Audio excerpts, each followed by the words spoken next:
31 ડિસેમ્બરને લઈ રાજ્યની સરહદો પર પૂરતું ચેકિંગ કરવામાં આવી રહ્યું છે, ત્યારે શામળાજી પાસે શામળાજી પોલીસ મથકનો કર્મચારી જ દારૂનું કટિંગ કરતા રંગે હાથ ઝડપાયો છે।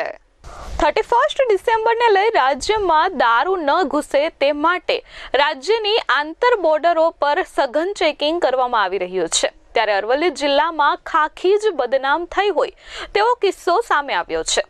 શામળાજી પોલીસ મથકના પોલીસ કર્મી દારૂના કટિંગ કરતા રંગે હાથ ઝડપાયા છે। એલસીબી પોલીસે એક પોલીસ કર્મી તેમજ એક એસઆરપી જવાનને દારૂની હેરાફેરી કરતા ઝડપી પાડ્યા છે।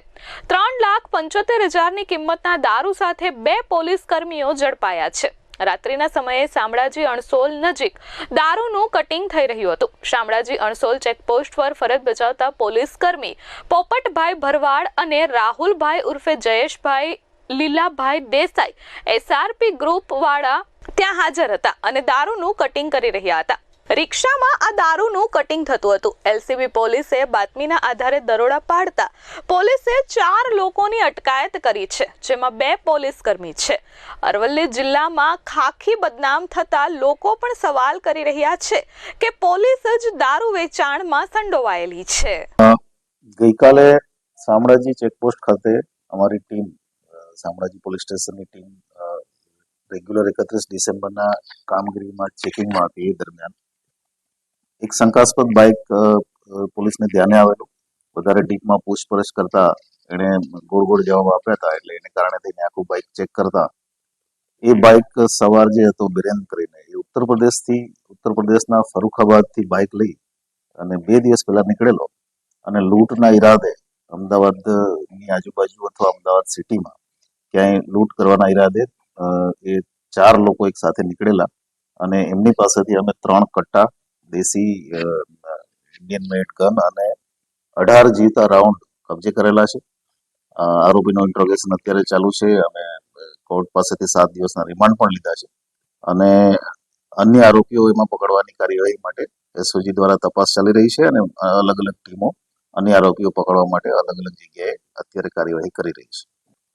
જે આરોપી અમે બિરેન પકડ્યો છે એ આરોપી અગાઉ અમદાવાદ બોપલ ખાતે જાન્યુઆરી મહિનામાં 2025માં 73 લાખની લૂંટ, જેમાં ફાયર આર્મ્સનો પણ ઉપયોગ થયેલો છે, વિથ આર્મ્સ એક્ટ છે। 73 લાખની લૂંટમાં એની ધરપકડ પણ થયેલી છે જે તે સમયે। એ ઉપરાંત અમદાવાદમાં જ ચેઇન સ્નેચિંગમાં એ સામેલ છે। એની સાથેના જે અન્ય લોકો છે એ લોકો પણ અન્ય અલગ અલગ જગ્યાએ ગુનાઓમાં સામેલ છે। આ જે બંદૂકો મળી છે એમાં સીટ નીચે એને જ્યાં પાના પકડ રાખવાની જગ્યા હોય ત્યાં આ બધી વસ્તુઓ સંતાડેલી। વધારે અગત્યનું એ છે કે આ જે વ્યક્તિ છે એ વ્યક્તિ લાઈવ રાઉન્ડ સાથે નીકળેલો અને કદાચ ઓપરેશન 2-3 દિવસમાં જ, કેમ કે એના મોબાઈલમાંથી ઘણા બધા ઇમ્પોર્ટન્ટ સ્ટ્રેટેજિક જે અમદાવાદના લોકેશન છે કોમર્શિયલ એસ્ટાબ્લિશમેન્ટના, એના લોકેશન અને એના ફોટા અમને મળ્યા છે, એટલે આગળની કાર્યવાહી એ દિશામાં અમારી ચાલે। હજી સુધી ઇન્ટ્રોગેશનમાં એવું દેખાયું નથી, પણ એવું બની શકે છે। અમે અમદાવાદ પોલીસ સાથે પણ સંપર્કમાં છીએ આ બાબતે અને જો અન્ય આરોપીઓ વધારે પકડાય તો વધારે ડિટેલ આમાં આવી શકે। અમારી પાસે 7 દિવસ માટે રિમાન્ડ ઉપર છે આરોપી, એટલે અમે બધી ડિટેલ આમાં કાઢવાના છીએ। મહેન્દ્ર પ્રસાદ, S24 ન્યૂઝ, અરવલ્લી।